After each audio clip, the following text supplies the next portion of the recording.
Rich Rod and the Mountaineer coaching staff continue to do work in the transfer portal as we have seen four commits for the football program today in one day here on this Wednesday, April the 30th, as we record the Golden Blue Breakdown Show. I'm here with my co-host, Jonathan Martin. Jonathan, what's up, man? Couz, what's going on? I feel like a little bit of time goes by and it's 2 commits, 3 commits, 4 commits. At this point, we might – who knows what this roster limit will look like with all these players coming in. So 4 more to talk about. That's right. And, as you and I were talking before we got on air, man, it's hard to keep up with it. I mean, it's happening so fast and it's coming in it's like they would just bombard you with this info. And, especially for those of us who have other responsibilities outside of this, this is a hobby / side gig, but, it's hard to keep track sometimes, but we're going to cover it the best we can here on this show. Thank you all for tuning in. Real quick, I do want to announce this is my very first episode as part of the Rogue Media Sports Network. I do want to thank the Rogue Media for bringing me in as part of their team. I look forward to working with them and the rest of their team going forward, and I'm excited about the opportunity. There'll be more information about that, in the future. And also want to take this opportunity to give a quick shout out to our channel sponsor here, or one of our channel sponsors, Cats, Cantor, Stone Street, and Buckner. So bear with us. We'll be back in about 35, 40 seconds. Since 1931, the attorneys at Cats, Cantor, Stone Street, and Buckner have been the voice for victims who have suffered serious injury or death. They have a fierce passion for truth and justice and a sincere compassion for those who have been wronged by others. Whether you have been in a car accident or fighting with an insurance company, or you or a loved one has suffered serious injury or death due to medical negligence, we will ensure your voice is heard loud and clear. Cats, Cantor, Stone Street, and Buckner will ensure there is justice for all West Virginians, because we are your lawyer, your voice. Visit us at yourlawyeryourvoice.com. Thank you for being patient, letting us get through the housekeeping. Thanks to Cats, Cantor, Stone Street, and Buckner for supporting us here on the show. Without delaying any longer, Jonathan, let's go ahead and jump in, man. We've got several commits to talk about. The first one we're going to talk about is another offensive lineman added to the room, Carson Lee, technically from Mississippi State, but he had just committed to Mississippi State during the winter portal window. Never actually played an official game with them. All of his game experience has come with Eastern Michigan out of the MAC conference. But his name's Carson Lee. I like this addition. I think he has a potential to come in and contribute right away. Not sure if he'll start. Maybe he will. Not sure. But I do think he has a potential to be a really good offensive lineman for West Virginia. What are your thoughts on the addition of Carson Lee? Yes, it appears, at least on paper, Couz, a solid pickup. Somebody that you had talked about originally from Eastern Michigan, has 1 year left. Did go to Mississippi State after camp, decided to get back into the portal. West Virginia has kind of even seen this with their own Will Reed, so it's not uncommon. It does happen. I think for me, West Virginia had to battle UCLA to get his services today. So, you look at Mississippi State, West Virginia, UCLA. Obviously, the coaches feel really good about him. 6'3", 320 pounds. Mm-hmm. And Couz, this kind of continues a trend, right? Especially along that interior line. This is somebody that can play at center.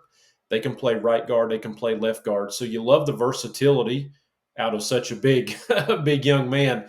But has started a lot of games. Couz, over 1,100 snaps in his career. Mm-hmm. Started 7 games, 6 at center, I think, in 23, and in 2024 actually started 10 games. So this is somebody that, for such a big person, is extremely versatile. Fits the bill of what it just seems to be that Rich Rod is doing on this staff, right? He's going to get a lot of guys, most of which have 1 year left. And I think you mentioned it well on our live show the other night. These are guys that are going to be hungry to get in and earn some playing time. And so he kind of fits what we expect to see in terms of the versatility, can play on the inside. So love 1,100 plus snaps in the career. Love the experience and just what he can bring to the offensive line room for sure. Yeah, I like it. When you look at his PFF grades, he actually started his career in Colorado. He's actually from the state of Colorado. His first season was with the Buffs in 21. Only played 7 snaps that year. so very, very limited playing time. Sat out the 2022 season after transferring to Eastern Michigan. And he's played, like you said, he's played over 1,200 snaps in his career, or 1,100 snaps rather in his career. His PFF grades this past season for Eastern Michigan: 64.9 overall offensive grade, 73.8 pass blocking grade. So really, really, pass blocking kind of seems to be his strength. Throughout his career, he's graded out better in that area than he has run blocking. But his run blocking grades are in the mid 60s, so it's not like he's been terrible there either. So I think it's a good, solid pickup. It's somebody who, at very least, gives you some depth, and best case scenario might even be a starter for you. So, and like you said, he's versatile, can play multiple positions. Could be a backup center for Landon Livingston. Maybe plays guard. So it's important, and I think the fact that he has experience playing center too is something that might not get talked about enough, because not just everybody can do that, and I think that's important. Yeah, and I think it was pretty neat too to me when I started diving into some of the snaps. Couz, that only one sack actually allowed over his time on the field. That's a lot of snaps. Mm-hmm. One sack allowed. And I'll tell you something else that kind of jumped out to me a little bit as well is he wasn't penalized very much. I think it was 4 times he was penalized, and so I love the fact we've talked about Landon Livingston at center. Now, it's a good point by you. It's like, what's the plan there? And so we do know that some of these guys, Carson Lee has experience there. Malik Agbo, somebody that we talked about from Texas, had actually kind of had been practicing at the center position as well. So it's extremely clear when you look specifically. I'd say this, Couz, about the team in a totality, but specifically on the offensive line. Mm-hmm. They have looked to get experience, and they've looked to get versatility. And there's some guys that have come in that can play both tackles, can play center, they can back up center, they can play both sides on the guard position. And these are mostly guys, again, I talked about it on the live show the other night. Young Bear, 1 year left. Carson Lee, 1 year left. Crawford, 1 year left. Michael Clay, 1 year left. We could just go on and on. And so it's the experience that they're looking for, and it's not a surprise. Rich Rod talked about this was an area that they had to get better at. Mm-hmm. Yep. Well said. Well said. So that was, I guess, the first announcement today. And we're not going in any particular order here. That just happened to be the first one we talked about. The second one we'll talk about, we had two commitments come in like almost back to back, almost simultaneously.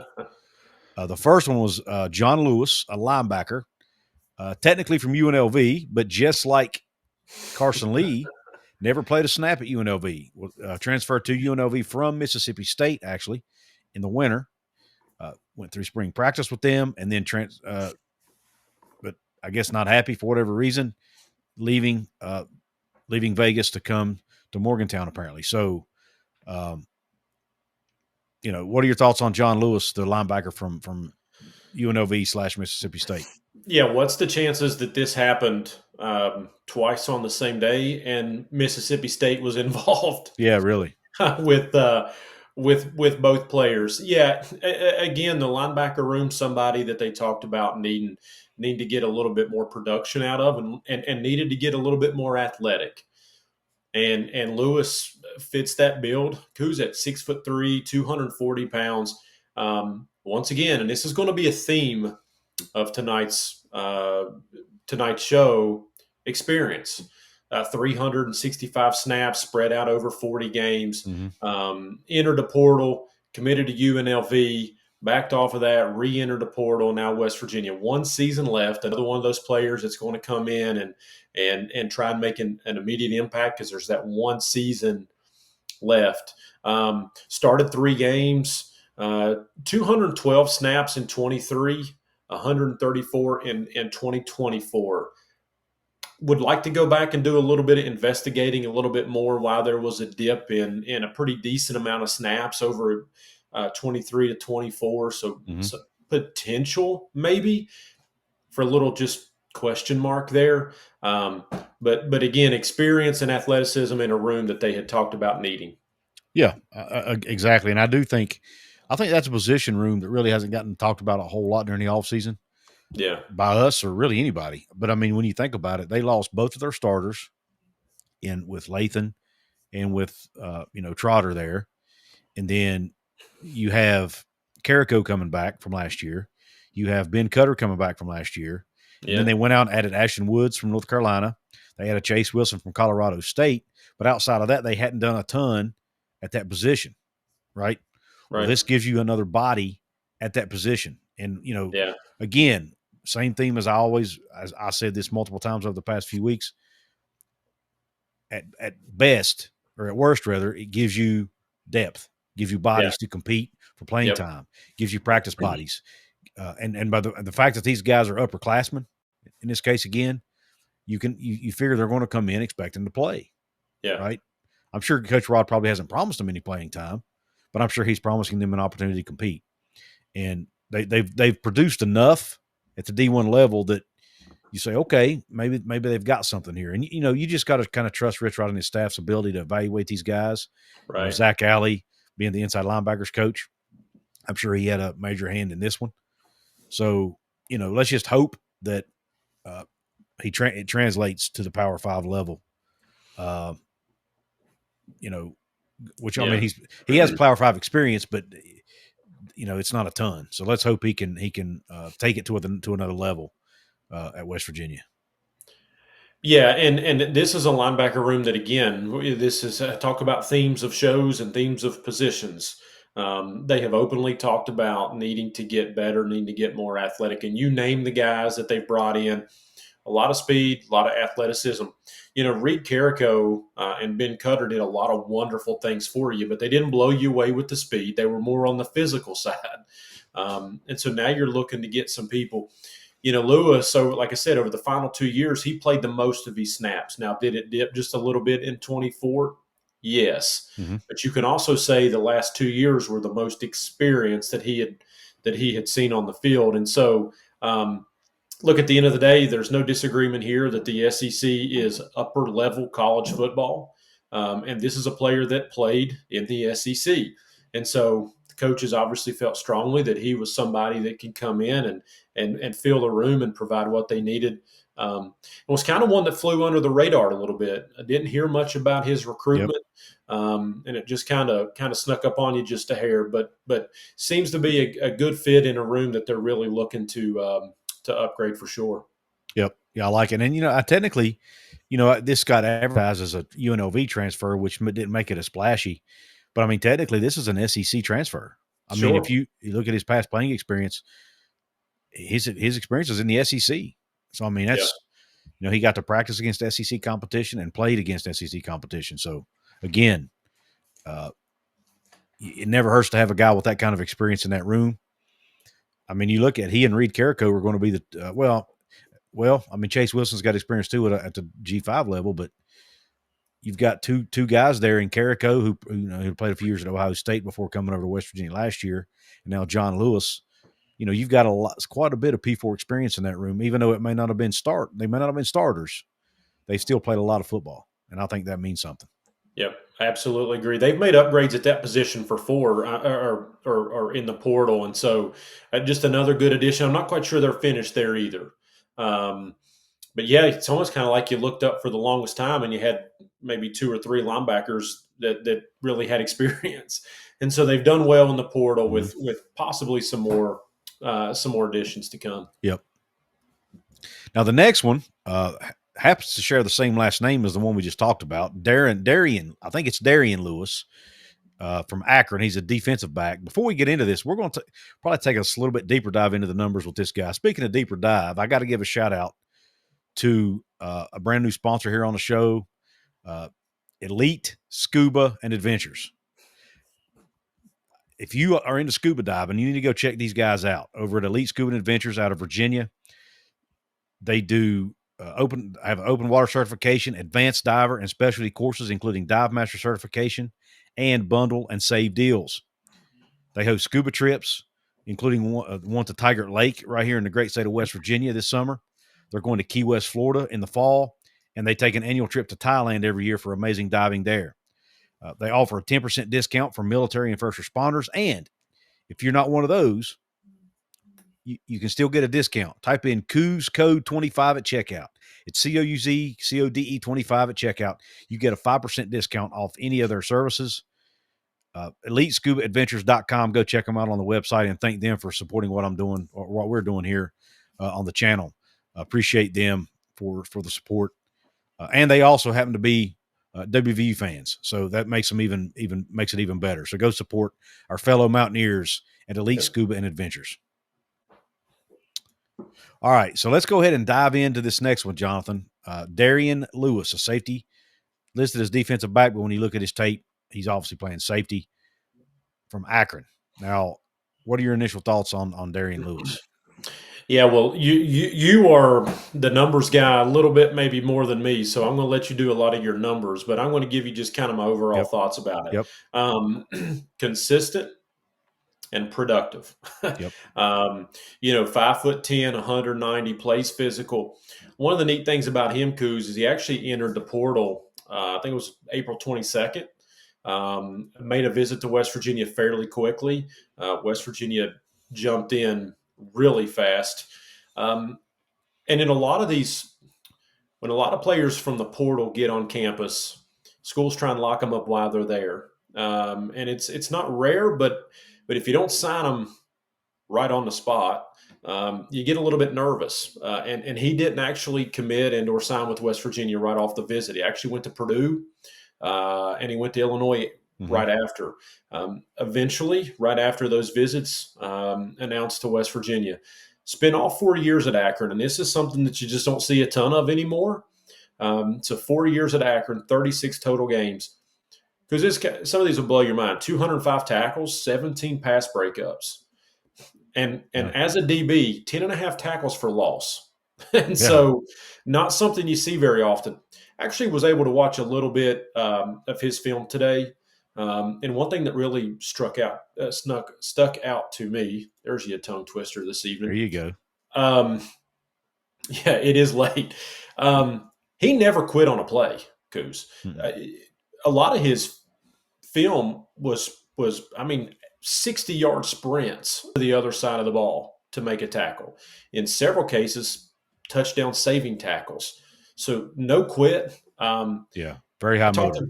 Very high motor. I talked about the consistency. Here's consistency for you, Couz. In 2023, 75 tackles. In 2024, 74 tackles. Yep. So kept the same playing field there, was consistent on the field. One interesting note I will throw at you, he played at Akron with Devontae Golden Nelson, another DB transfer from Akron. How much did that play in? I'm not sure. Doubt it hurts. But of everybody we're going to talk about tonight on this episode, really excited about him. I think he's got an opportunity to come in and make an immediate impact. And when you talk hard edge, who's this guy? This guy, sometimes that gets thrown around. This guy seems to fit the hard edge mentality. No wonder Rich Rodriguez and his staff fell in love. Yeah. Of the four guys this is 3 of 4 guys we're going to talk about. This is probably my favorite pickup of the 4. Yeah. Just because, I'm like you. I did watch a few of his highlights. We mentioned the high motor. We mentioned the no quit. We mentioned the hard edge. He just seems to have great instincts and has a nose for the football, whether it's in the air, whether it's on the ground. But when you look at his PFF grades here, he played he's played over 1,800 snaps in 3 years at Akron. He's played he graded out in 2024, he graded out at 60.9 overall, 65.8 in run defense, only a 53.2 tackling grade. That raises a little bit of a red flag. And only 45.4 in pass rush, but he really didn't, he only rushed a passer 19 times. So that's not what he's really asked to do. Right. And a 60.8 in coverage. So he's basically average in coverage. But listen to his numbers from 2023 though. This is where I get excited. 518 total snaps, 234 of those in run defense, 17 pass rushing snaps, and 267 in coverage. 80.9 overall grade. That's great. 79.7 run defense, 81.9 tackling, 82.5 in pass rush, 79.6 in coverage. So basically 80 across the board in every category. Yeah. In 2023. That's what he's capable of doing right there. Yep. And I think that's what excites me. You talked about consistency. He's consistent. He's pretty much he can stop the run. He can cover. He can tackle. Like I said, his tackling grade wasn't as good in 24, but he has shown that he can tackle throughout his career.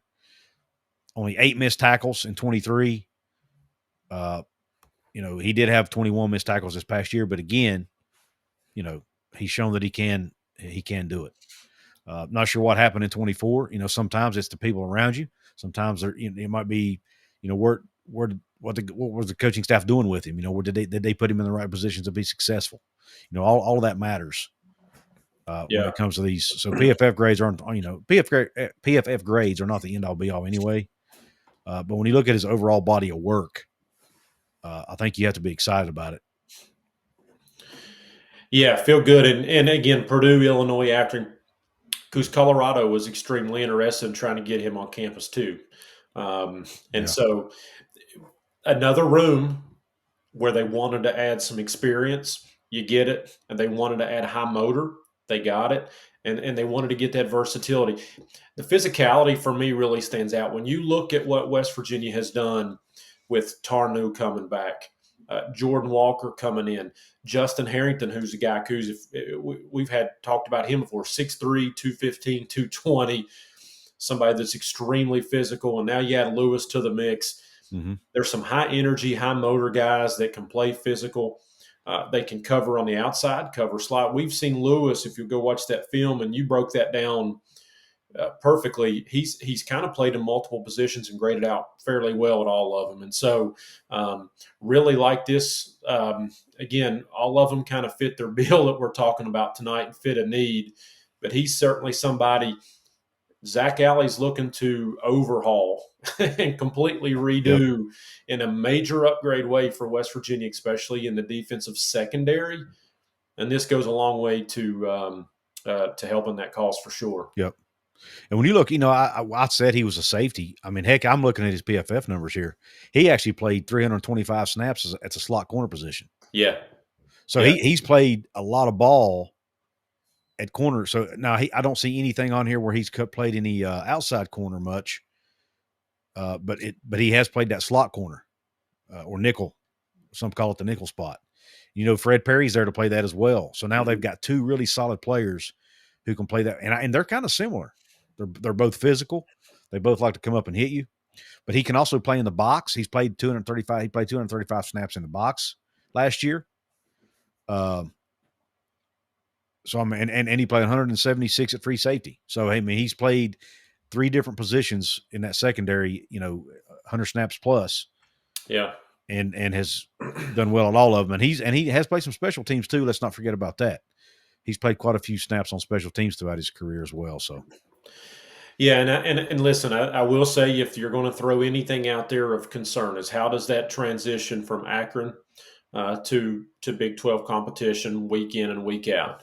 But the production has been there year after year, and this isn't somebody coming in after spending 1 season at Akron. Again, he played 4 years at Akron, which is something you just don't see very often right now. Right. And so you think the experience will kind of come along with him. He's into a new scheme, new coaches, going to put a new product on the field, have a chance that they can get him into camp, develop a little bit on how they see him fit into that secondary. So this is somebody that I think really has an opportunity to step up and revamp a secondary that if we're being honest, needed a revamping for sure. So agreed.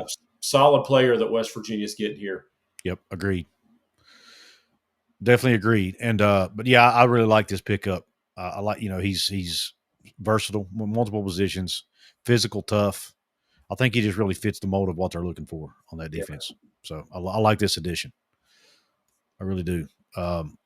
Let's go ahead and talk about the final individual player here, and that's Caleb Gray, another DB listed as a safety. Is how I have him listed here. Yeah. Actually, a community college or a JUCO recruit. that committed today as well. Again, we're recording this on Wednesday. But what are your initial? I don't have a PFF doesn't give you numbers on Right. JUCO guys, so I don't have that. But what are your initial thoughts on this edition? Yeah, probably not going to have a ton of stats. That's just something that you that's life in the JUCO ranks, man. It's just hard to get a ton of information there. But out of Dodge City, Kansas, some things that jumped out: 6'2", 180 pounds. So the size is there. Unlike some of the other guys that we have talked about tonight and in various shows, he's actually going to have 3 years left.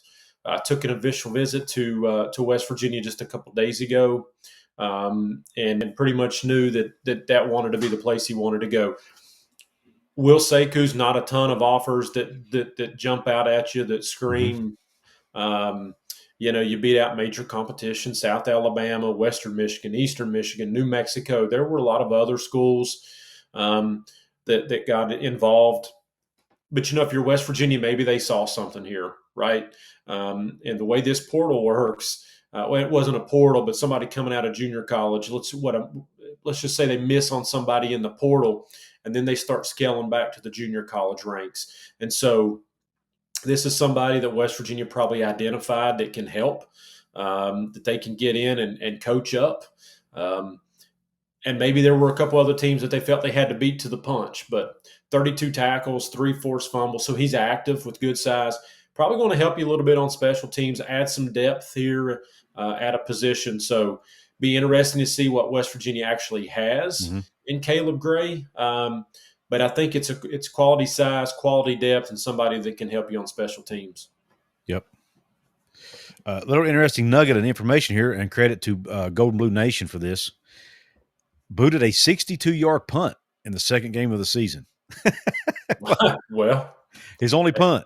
So I'm not sure what brought that about, but maybe he gives Oliver Straw a run for his money. I don't know. Yeah, we didn't have PFF grades, but we did have a 60-plus yard punt for a 6'2" safety. So that's right. Hey, that's what you call a deep dive right there, baby. But again, credit to Golden Blue Nation. That's where I got that. That's where I got that info from. Yeah, over at WBOY.com. I will say, Couz, again, I will grain of salt this. I'm not when you watch tape, I feel like you almost see tape and things just pop out at you and think, oh, that looks great. Now, I'm not a professional film guy here, but what you could find on him, he loves to come up to the line of scrimmage. Yes. Which you absolutely love to see at that size. He almost appeared to be a little bit better in run support, was extremely aggressive and ran well, pursued the ball, especially out into the flat. One thing that did jump out to me was it appeared that his closing speed was really good. So when he cut corners, cut edges to get to, say, a running back or a receiver out in the slot, he closed extremely well. So you do like to see that for somebody of his size. To me, I think the word I would use here is it's intriguing to me. It's probably not going to be somebody that comes in and starts game one, but if you can get him coached up, get some technique to work on with this staff, you never know what you find here. 3 years left, so we'll see. Yep. Yeah, could be a developmental guy. You know what I mean? Yeah. Even though we've talked about how they're trying to win now, and majority of the guys they're bringing in are still, seniors or upperclassmen anyway. But they are still sprinkling in a few of these what I'll call developmental guys. But they must see something in them to where they feel like they might have a chance to contribute right away, like whether it be special teams, whether it be, in a backup role, whatever. And heck, who knows? Maybe this young man's a diamond in the rough and comes in as a star. We don't know. But nonetheless, Caleb Gray did commit to West Virginia today, Wednesday, April 30th. As far as I know, it's a verbal commitment. I don't know if he signed yet or not. I don't know if any of these guys have signed or not. Do you? I don't know at this point. No, I think the JUCO's got to wait just a little bit longer, maybe. But those words, the commit sign. Sometimes they don't announce them immediately, so we'll kind of see how that plays out. But a lot of these guys that we've talked about have one season left, but there have been several, as you mentioned, that have been sprinkled in. that have 2 and 3 years left. And so, the plan for that is, look, let's be honest, you've got to re-recruit players every single year, right? But the hope is you can get a player like Gray in. You can form a little bit of a relationship. It appears that you were the first major school to go out and offer him and see something in. So, again, maybe you get him in, maybe you coach him up, maybe you continue to build on that relationship. He gets a little bit better, and as he goes forward in his career too, you can work something out at the end of the year to kind of keep him on board. And so in 2 years, I know you don't see that very often anymore, but maybe in 2 or 3 years, you've got something here. Yep. Agreed. The next thing we're going to talk about, and it kind of ties into all these individual players, but it's a little bit, I think I read that this was player number 107 for the roster. They're expecting the roster limit to be 105. Now, there's some noise around that because it looks like the Judge Wilkin, in this house settlement case, is demanding that they grandfather in the roster limits versus going to them all in one year. So it's possible that 105 number goes to 110, 115. Who knows what the number ends up being? But nonetheless, right now, West Virginia is at or above the roster limit. And they still have guys visiting. And I heard Coach Rodriguez say today during his interview with Josh Pate, he expects there to be about, I think the number was 70 or 75 new players on this West Virginia team. Well, they've brought in 42 transfers, and there's going to be about 20 freshmen coming in. So that's 62-ish ballpark, 60 to 65, we'll say. That means there's 5 to 10 more players that they're going to sign before the fall. So I don't know if they know something we don't, or if they're, maybe as far as other players planning to leave the program, maybe some of the freshmen ends up, not or flipping and going somewhere else. We have seen that a few times already with people like Aiden Buchanan and a few others. I don't know what the plan is, Jonathan. What are your thoughts overall on just kind of the roster moves that we're seeing? Bringing, I think I read we've got about 20 offensive linemen on the roster now. What are your thoughts overall on the plan and what this staff seems to be doing right now? Yeah. Well, I would first say a couple things. One, I think there has to be a method behind the madness. And what I mean by that is, unless the plan is just to throw a lot of stuff against the wall and see what sticks, you would like to think that there's a method here, because you are not only offering, but you are signing what appears to be a crazy amount of linemen, linebackers, receivers. It just continues to come. So I would say that. Number two, I would just say when it comes to the court system, I don't know. I have no idea where this is going to go. I think if you're Rich Rodriguez and the staff, it's kind of frustrating because you would have liked to have heard a little bit more about this roster before you decided to make some decisions. And now that's kind of getting backed up. And again, you're right. Unless they know something we don't know, what is this number? Is it 110, 115? Or are they going to let you go to 130? So who knows when it comes to that? But you're going to have more. You've got guys that they're continuing to offer every single day. I mean, we talked about it before we came on air, 30, 40 minutes ago. They continue to offer players, and we were discussing that. So they're still out. They've got kids on campus right now. And so what the plan is, I'm going to say that right now the plan is that Rich Rodriguez and his staff have looked at the totality of this roster. And listen, it could be just because it was left over from the Neil Brown years, or it could just be they're trying to get guys that kind of fit what they're trying to do, or maybe a combination of both. But it doesn't take a genius to figure out that they are trying to 100% overhaul this entire roster. The entire roster, minus a Rodney Gow. Yeah, a handful. We could probably name 6 guys, 5 guys, maybe tops. So let's just say out of 107, maybe there's 7 out there that are just kind of plugged in and ready to go. You're talking a ton of new players. Now, you could make the argument that that's what was needed. right? Especially on the defensive side of the ball. But where it goes from here, I don't think we really know, because I don't think we quite know where the rosters are going to be set. And I don't envy Rodriguez and his staff trying to figure it out. But they're going to take as many players as they feel that they can win with, and basically just let it play itself out, I would assume. Yeah. One thing that you and I were discussing, and obviously without using names here, we're going to, but it's just, it's a little odd that West Virginia is actively recruiting players who seem to be at least at or near the same level as some of the players that they quote unquote cut. And I find that to be a little odd. Now, those guys already do have experience, or at least more experience actually playing college football, playing games, in college football. But it is kind of odd that you have so many of these players that were, reportedly or rumored to be on a cut list, right?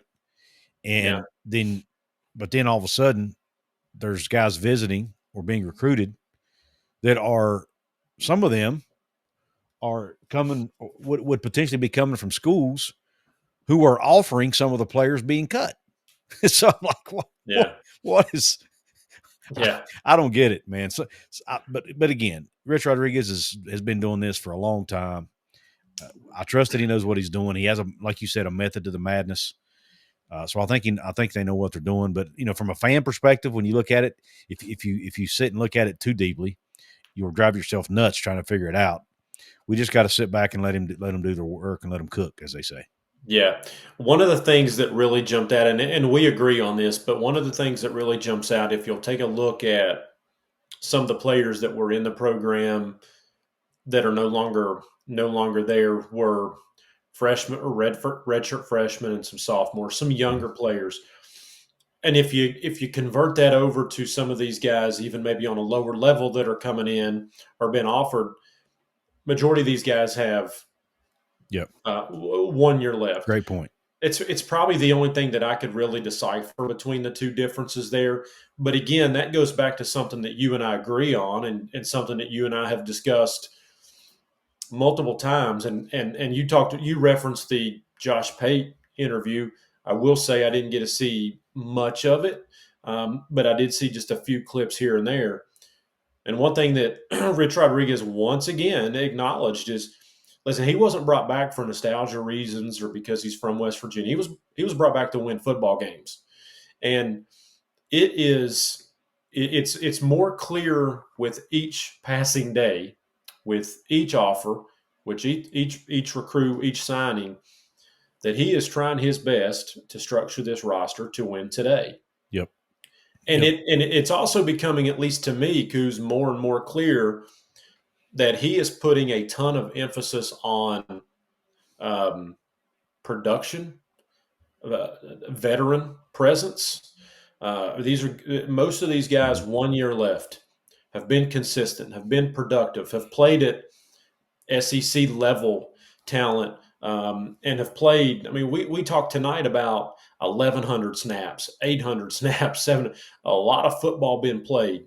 And so it is becoming more and more clear, again, with each passing day, that he is putting all his chips in the basket of, I have to win football now. Mm-hmm. I don't have until next season. West Virginia fans are tired of losing. They're tired of being mediocre. And I just assume, and I would guess, that his plan right now is to get as much versatility, as much talent, as much experience on this roster, even if it means they're here for 1 year and he's got to redo it again next year. That appears to be the plan. To be seen if it works, but that's the plan. Yeah, agreed. And again, I trust his evaluation of talent. I trust the staff's evaluation of talent. And not every guy's going to hit. Not every guy's going to miss. There's going to be some hits and some misses, but every team's going to go through that, right? So whether these guys are D2, whether they're JUCO, FCS, whatever, they're good football players, or they wouldn't be getting looked at by Coach Rich Rodriguez, who's been coaching at a high level for 30, 40 years now. So 30 at least. Now the hard part comes in. because Yeah. when you have 75 plus new players on the roster, how do they fit? How do they mesh? How's it Yep. work? Yeah. I will say that I think it's going to be good for everybody involved. If this makes any sense, or am I crazy that it's probably best that everybody's new, coaches included, Yeah. um, because everybody's on a clean slate here. There is no, last year we did this. It's a clean slate for everybody. So the tough part is just now coming on, but um, he completely overhauled most of these rooms, and the majority of these are guys with 1 year left. Some others sprinkled in, but the majority. And so it's clear that he's got the win now mentality. Now, does it translate? To be determined. Right. We'll see, and that's a whole nother episode, and goodness knows we're going to have it. But it's a giant question mark in terms of roster, how it plays out, how many guys you have, and quite frankly, how's it going to translate to wins? Yep. Yeah. And I'll be honest. I mean, it's hard for me to look at it and not get excited when I see some of the talent that's, guys like, Jamori Robinson and Michael Coach Jr. and Yeah, Jalen Henderson and, add in Jaheim White, add in Nico, add in Rodney Gallagher. You got guys like Eddie V coming back. You add in the Chase Wilsons and the Braden Siders of the world. I mean, yeah, I really, and even, the guys, a couple of the guys today, Darrian Lewis, for example, and Devontae Golden Nelson. I really like the structure that they're putting together here. So are there certain things I question, like why so many guys at certain positions? Yes. Are there certain questions I ask, like why would you look at this guy? Yes. But at the end of the day, like I keep harping on, got to trust them, man. Got to yeah, trust them, and I mean that's what they were hired to do. And obviously, they feel like these guys are better fits than the ones who were there in the spring and aren't there now. Uh, yeah, for whatever reason, whether it's a physical reason, whether it's a culture reason, whether it's a locker room reason, whether it's whatever. Uh, and that's what, and we got to trust that that's what they're evaluating, and that they, and most of these coaches on this staff are experienced. I mean, people like Jack McNeil Jr., yeah, ton of experience. Obviously Jeff Castile, ton of experience. Zach Alley's got experience. Obviously Rich Rod, experience. Travis Trickett. I mean, go down the list, right? So Larry Turner, the running backs coach. I mean, yeah, on and on and on. I mean, there are guys with tons of experience, and if they think these guys can play, then yeah. I've got to trust that they can play. Yeah, and I mentioned that we'll have this conversation at a later date, but I did a show while you were on vacation, a mailbag, and Mm-hmm.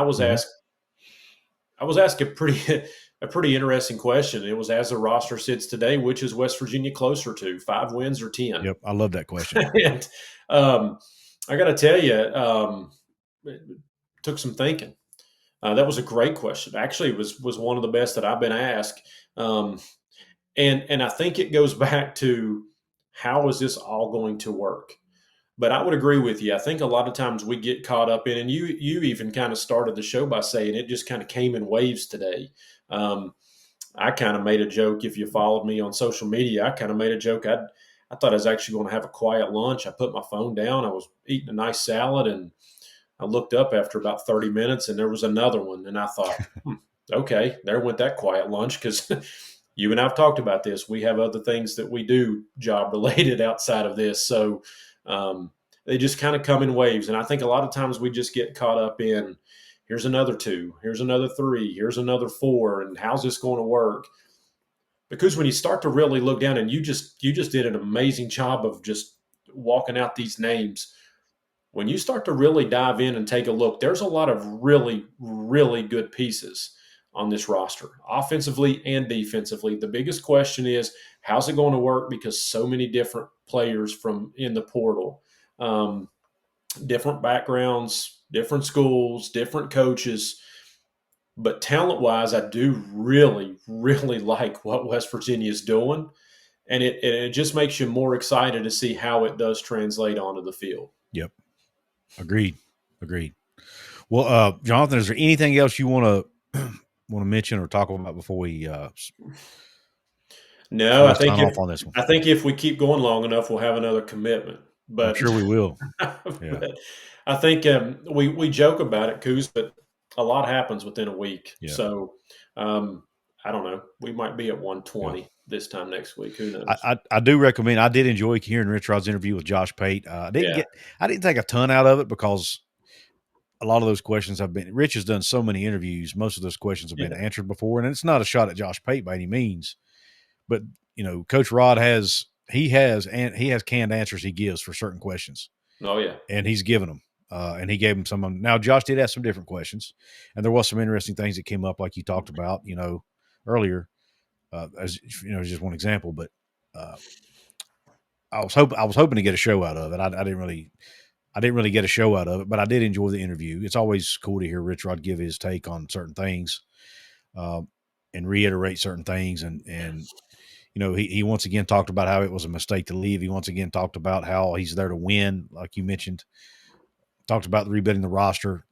I guess my biggest takeaway was a comment I made earlier about they're going to have 70. I think he said about 75 new players, and I thought you got a 105-man roster and 75 of them are new, so 3/4 of your roster is new. I mean that's insane. Yeah, and I saw another. Oh, sorry, I didn't mean to cut you off. I saw another stat. I meant to bring this up earlier.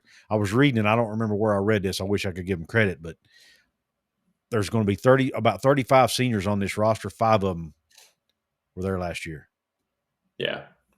Again, complete major overhaul. Yeah. I didn't get a chance to watch it. I said earlier I did get some clips of it, but you talked about it, just kind of so many interviews since he's been back at West Virginia. I tell you, probably my biggest takeaway in just 3 or 4 2-minute clips. Gosh darn it, I bet he's ready to play some football. I bet so. I would say with completely transitioning this roster and just flipping it up on its head, the constant meetings and press conferences and again the same questions kind of over and over and over.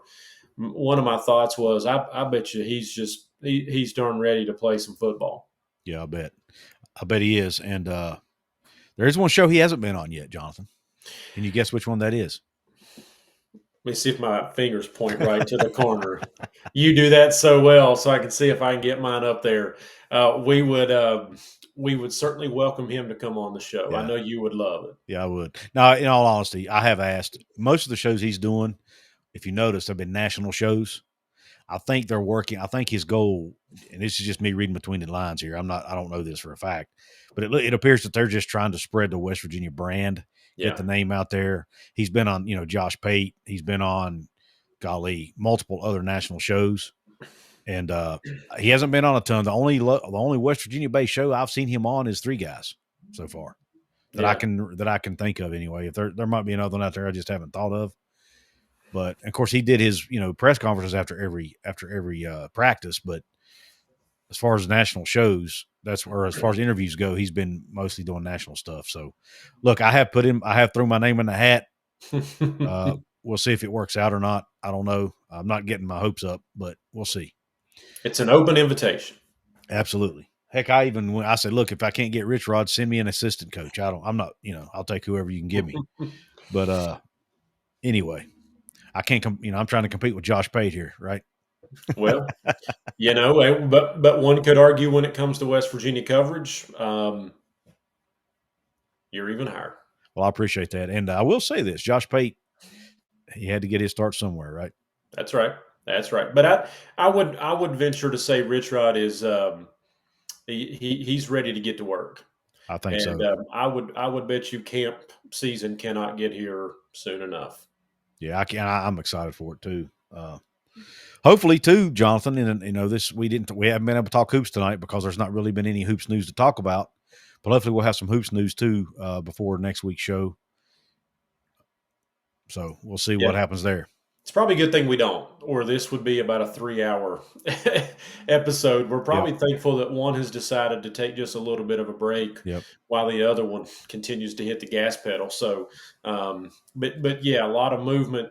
I think you're going to get some basketball stuff probably relatively soon. I think that they're kind of wading through some things to see how they want to finish out this roster, because I think that Ross Hodge feels really good about each position and who he has there kind of already, hate to say plugged in, but ready to go at that spot. Some people that you would think would be starters, and now just to round out the class. So Yeah. the group.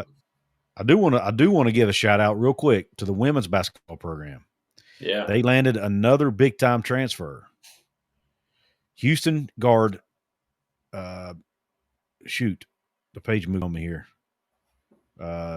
Gigi Cook has committed to West Virginia. This is a few days old now, but I want to give a shout out to Coach Kellogg and his staff. The 5'8" sophomore averaged 12.4 points per game this season for the Cougars. So Mark Kellogg continues to bring in good talent, good players out of the portal to help replace. They're losing J.J. Quinley, one of the all-time greats. Yeah. In Morgantown, and as well as some other, I think Kaya Watson, as well as some other. Yeah. Kaya Watson, absolute glue player. Absolutely glue player. I totally agree. And so they're losing some big pieces, but he's so far it appears that he's doing a good job filling those holes with this, Gigi Cook being the latest to add to that list. So I did want to throw that out there before we sign off. There is a little bit of basketball going on. It was just on the women's side. Probably another show for another time. But the excitement level right now with Rich Rodriguez in football, Kellogg in women's basketball, Ross Hodge men's basketball, baseball program. Oh my gosh, baseball's killing it, man! Just completely taken off. It just what a time. Right a time right now for West Virginia sports. So, yep. Looks like I hate to say it. West Virginia baseball lost tonight to Marshall. 7-6 on a walk-off. Ooh. Having said that, 37-6 on the season. It is Marshall. Hate to lose that one. Has no bearing whatsoever on the Big 12 standings. And unless Kansas is playing tonight, West Virginia has a 2-game lead in a Big 12. Now, you are trying to get a regional, so it does kind of hurt you a little bit in a Big 12. But you know what the thing about baseball, Couz, is I think I saw where Texas Tech maybe lost a game last night or the night before against a team that I don't even know that I've ever heard of. So it happens in baseball. Listen, when you play 45, 50-plus games a season, these happen. Mm-hmm. These happen. They played Marshall earlier in the season in Huntington, and I think just barely squeaked out a win. Couz, am I crazy to think that might have been a walk-off? I think they stole home plate to win. And so, listen, in Charleston, West Virginia, Marshall, you hate to lose it. They still won the series though, 2-3. So yeah, two of three, 2 out of 3. 37-6 speaks for itself. Yeah. I mean, you're going to lose a game once in a while, man. It's a season that long. You're going to drop a game or two here and there. It's Marshall's Super Bowl probably. So or World Series in this case. Yeah. And I'm used to losing. I'm wearing a Cincinnati Red shirt. I'm used to it. I'm used to it. Well, trust me, if anybody knows. I cheer for the Buffalo Bills and the West Virginia Mountaineers and the Atlanta Braves. So yeah, if anybody here knows you can't win them all, I do. Trust me. I hate to say that as I'm wearing my favorite Reds T-shirt tonight, but if anybody knows you can't win them all. You're also a Bengals fan, right? I am. Okay. I am. I wrote the book on You Can't Win Them All, Couz. I hear you. Trust me. Can they win any is the question. Oh, it's a struggle. It's a struggle. Yeah. All right, brother. Listen, everybody, thank you for tuning into the show again. Shout out to the Rogue Media Network, Rogue Sports Network. I'm now happy to be a part of. Go check out some of their other shows, 365 Sports, the Pete Sousa Show. Some of you may know Pete Sousa as a play-by-play guy at ESPN. He has a podcast as well over on the network. The Cam Show. There are a lot of others over there that I haven't even got to know yet. So go check it out, Rogue Media Network, Rogue Sports Network. Couz's Corner, happy to be a part of it now and hopefully be new and exciting things happening going forward. We'll see. But Jonathan, thanks again for co-hosting with me tonight, brother, and hopefully we can do it again next week. Yes, sir. Look forward to it. Everybody, hope the rest of your day or night is top shelf. Stay blessed and cue country roads.